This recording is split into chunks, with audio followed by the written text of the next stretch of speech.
Welcome back to my channel. Ladies and gentlemen, if you thought Monday Night Raw was going to be just another week of predictable promos and routine matches, you were dead wrong. Because what unfolded inside the squared circle this week was pure chaos, raw emotion, and a violent eruption that WWE fans will be talking about for months, if not years.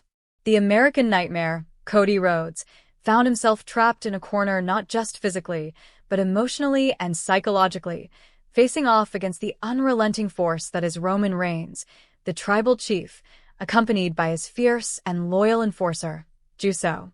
The tension had been simmering for weeks, ever since Survivor Series left a trail of resentment, blame, and unresolved conflict in its wake.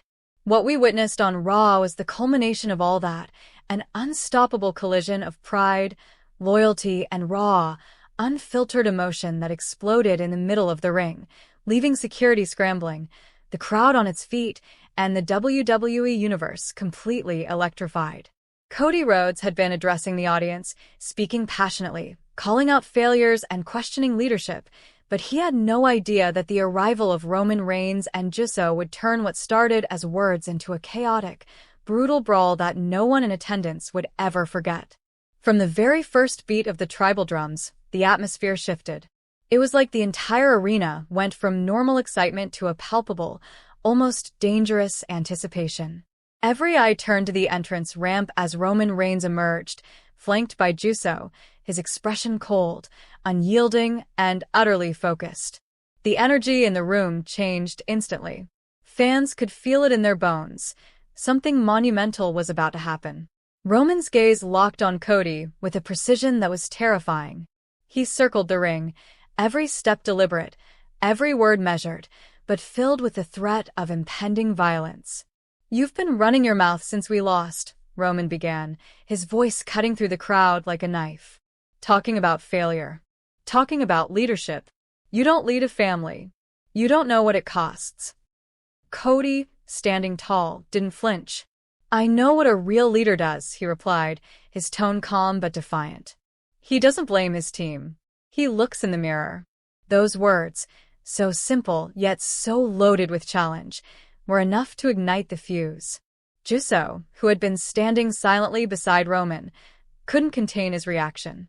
In an instant, he lunged, shoving Cody and making it clear that this confrontation would not remain verbal.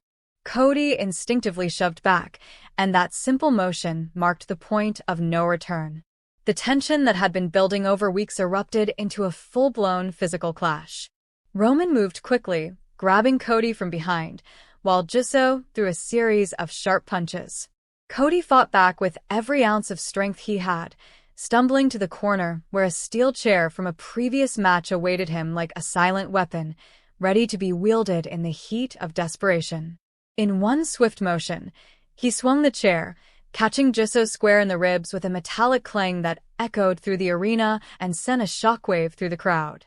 Roman's eyes widened in fury, but before he could react, Cody swung again, hitting his target with unrelenting force. The arena was in pandemonium. WWE security rushed the ring, but the intensity of the brawl made containment nearly impossible. The three men were tangled together, limbs flailing, fists flying, and the steel chair swinging dangerously as if it were a living extension of Cody's anger and frustration. This wasn't just a fight. It was the collapse of alliances, the shattering of trust, and the embodiment of weeks of resentment and betrayal. Every motion told a story.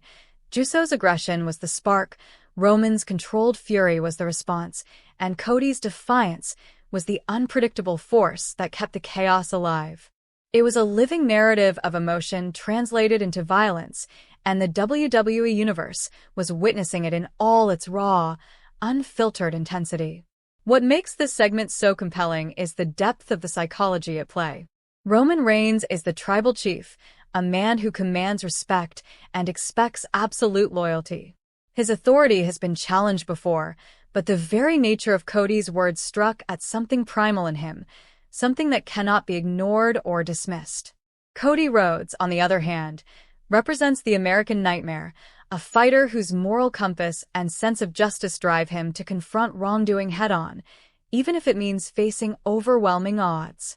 Uso, acting as both enforcer and catalyst, tipped the scales from tension to full-scale battle, igniting the physical confrontation that had been inevitable the moment Cody spoke his mind. This is what makes WWE storytelling so gripping.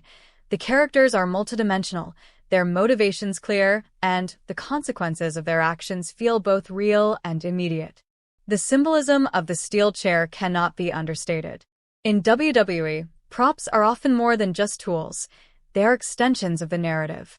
Cody didn't come to the ring with a weapon. He didn't plan an attack. The chair was grabbed in the heat of the moment, a desperate measure reflecting the breakdown of order and the eruption of chaos. Each swing carried with it the weight of betrayal and the visceral need for survival in the face of overwhelming dominance. The clang of metal against flesh wasn't just noise.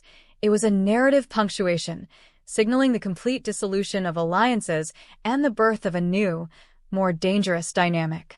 Security struggled to separate the three men, creating temporary barriers that did little to contain the storm.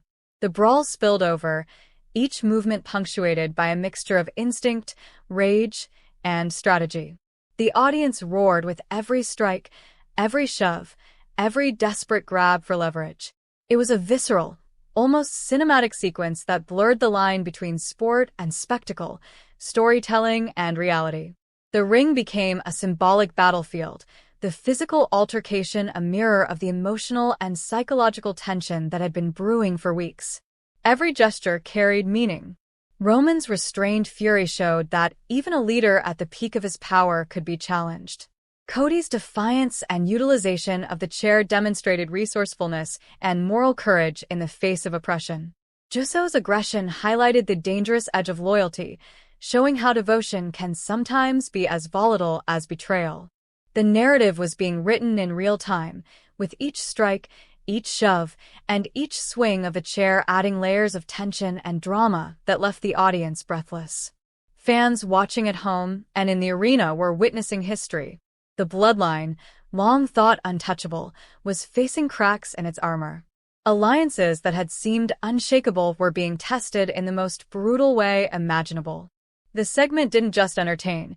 It forced viewers to grapple with questions of loyalty, leadership, and the true cost of ambition. Cody's challenge to Roman was not just personal. It was a test of power, a confrontation of ideals, and a declaration that he would not be silenced or intimidated. Roman's response was equally profound, demonstrating that authority is not given lightly and that challenges to power will be met with the full force of leadership, strategy, and physical might. As the brawl raged on, the WWE Universe became an active participant in the unfolding drama. Every cheer, gasp, and shout from the crowd amplified the tension, turning the segment into